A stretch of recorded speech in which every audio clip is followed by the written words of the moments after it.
All right, we're here at Sweat Boxing Gym. This is Real Talk Boxing. Jay Martinez with father and coach of Listo Gaitan. How you doing, Coach? How was your weekend? I'm doing good. How you guys doing out there? Everything's going good. Just waiting patiently for July 13th, right? So last week, Listo had, I believe, it was a good sparring partner, Alex Clarkson from the area. So you as a father, but especially being the trainer of Listo, what is the one things that you focus on the most when the sparring comes around? I focus a lot on the way his punches, his combinations, regarding an opponent, we got to go with certain things we got to do. Since he was a southpaw, we had to change our style around a little bit, Look for certain combinations that you don't use against a right-handed boxer, so. Were you satisfied with the performance that Listo gave for the sparring? I was very satisfied, but I know, me being real picky about head movement, I think a little bit more would have been even better. But I mean, his performance was great, stamina was great. His speed was there, combinations, his power, everything was beautiful. So I followed Clarkson's pro career, which he started a little bit before Listo. I don't know if it's your personal opinion, but I believe that Samuel is probably one of the best sparring partners out that Listo can have because of experience, his weight, his agility, I guess his IQ. Do you believe the same thing? Yeah, Alex Clarkson, I remember when we were young, his dad used to call us up and tell us, hey, let's go out of town to tournaments, We looked up to him, when he was like being ranked in the States, in Texas, we looked up to him, and now, having him as a sparring partner, he does have 25 wins with 4 or 5 defeats, I think, and a good knockout ratio too. So, it's a good performance to have him, sparring Listo. I wish we can, continue the sparring with him, because I know he has a fight coming up too. So, yeah, he certainly does.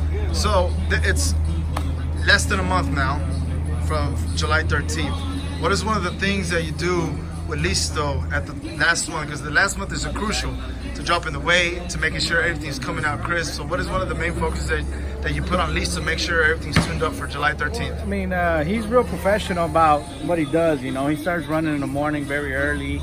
After work, we rest for a little bit and then come straight to the gym. Our focus more is trying to get more sparring now.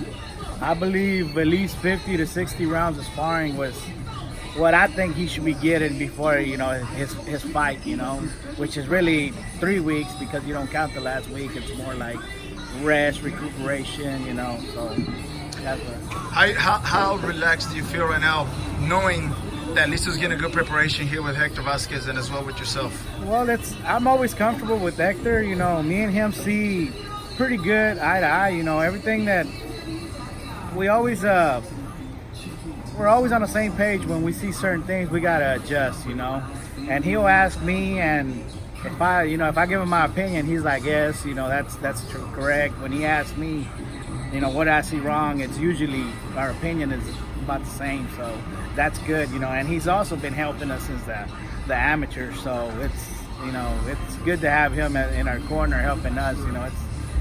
It's like more than just a friend, Yeah. So when does it come to a point, you as being the father and the trainer of Listo, how do you learn how to separate that when it comes to boxing, especially as a professional?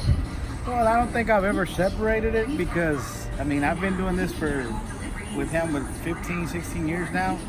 So, I'm always going to be his father regardless, Even if I'm in this corner, doesn't mean I'm going to go out there and, with the Lions, I know where he's at. I know what his capabilities are. So whatever he does, I'm comfortable with.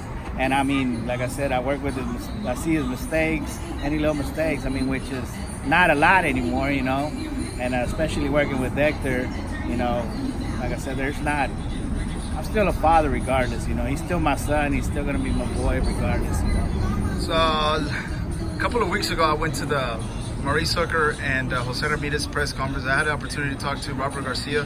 It's been repetitive times that I've kind of talked to him more, and then since the last time I asked him about Listo, you saw the video. So how does that make you feel that even Robert Garcia and his father got to focus more on Listo, your son, to have this main event on July 13th for Mikey Garcia Promotions? Well, when his dad when I walked down the ring and his dad, told me, okay, thumbs up, ahí va un campeón, it felt great to hear that from a person like him, of that caliber, he's had some champions too, and to hear it from him, it was awesome. And when I got the call from Seferino Ramirez, like a week later, it was like, damn, everything's happening fast. But it's also for the exposure we've gotten with you guys and the other media, that's helped us get out there. And also, like I said, nuestra gente. Yeah. Nuestra gente, that helps a lot. The people that support us. So I think that all of that just added up to getting the attention, the way our entrance, everything, it was like a show, a complete show. Yes. For, a guy with only, being a sports fight. I think everything just added together and it made it stand out that much. But I also believe that it's the performance of Listo inside the ring that also captures the attention of many people. Yeah, because he was aggressive, going forward, but real technical, So it wasn't like he went out there all crazy. We worked a lot on the jab and, try to combinations that we knew his opponent was going to see. The first round was kind of slow, because we didn't know who his opponent was. He looked a little bigger, Yeah, he did. And, I told him, in the second round, I said, me and Hector told him, go out there and finish him. He told us he could take it, that he'd be smart, chin down, hands up, go out there and let's get him out of here. So, can you tell me a little bit more about July 13th, the undercard, who's going to be the co-main event, all the fighters are going to be on there? Right now, the co-main event is, we're still debating, but I think it's going to be chicken. We got Güero, we got El Diamante, we got Raul, and of course, the main event, Listo, And, it looks like the show is going to be great. We got a few surprises we're going to throw in there. We can't say too much. Our sponsors, they've been, amazing. They're still calling, to negotiate. So it looks like our first show is going to be a success. They're already trying to push for the second show, but, we want to see how this turns out. We have a lot of people that are going to be here at our show, so it looks like it's going to be awesome. So let's go back about almost a month ago. Andy Ruiz's win. We didn't get to talk about that. What did that mean to you as a Mexican American? Andy Ruiz being the first heavyweight champion of the world. What did that mean to you? Man, that means a lot. That means it's not to take anything from anybody, but if you really look at it, Mexico has. A lot of people are saying, well, he's American. He's American. Mikey Garcia's American. Benavidez is American, but they're Mexican regardless. You know what I'm saying? Yeah. So Mexico right now has 11 or 12 world champions. So it's good. It's finally a sport that we're kind of dominating. If you ask me, my opinion. And being the first Mexican heavyweight. Now we got Listo as the light heavyweight, Benavidez is super middleweight, Canelo is middleweight. So you got all these Mexicans that have never fought in that level. They were always at the peso gallo, peso pluma, welter was probably the highest one.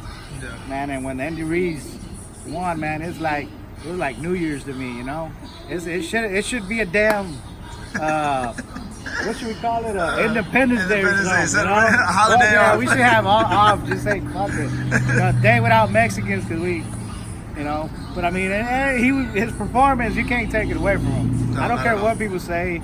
His speed was there, his countering was there. He has great head movement. He's fast for his weight cut. He's real fast. Yeah. I was surprised some too. of us guys were surprising people in there when we start moving. So, last question, just before I let you go. When I was talking to Lisa last week, I think you saw the video. What it meant to him for Andy Ruiz winning the fight, knowing that about a year ago he was building houses, he was in construction, because boxing wasn't going too well for him, which it happens at times. So how do you think that made you feel, knowing that Lisa also has a part-time job and also being boxing as his full-time job? Well, we already talked about that. We've said it. If it's time for him to quit boxing, I'm gonna have to step it up a little bit. That not only me, us as a family. We're gonna have to take over and help him pursue the career and get the training he needs or whatever we have to do. Because we do. I think Garcia's gonna keep him busy.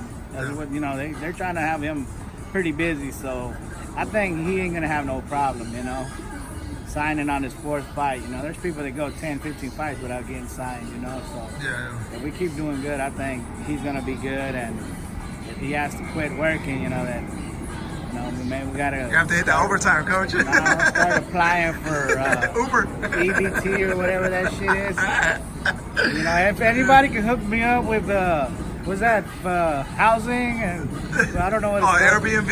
Airbnb to rent your house. You know, I want a house where I pay $30 a month. I want to cook out every weekend with EBT, you know, whatever that shit's called, Lone Star. I don't know what it's called. You know, so.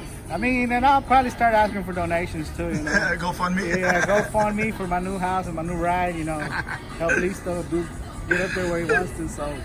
Well, I appreciate your time, Coach, and we'll talk again this further week, and we look forward for July 13th and some more questions for you. Thank you, Coach. Appreciate it. Thank you.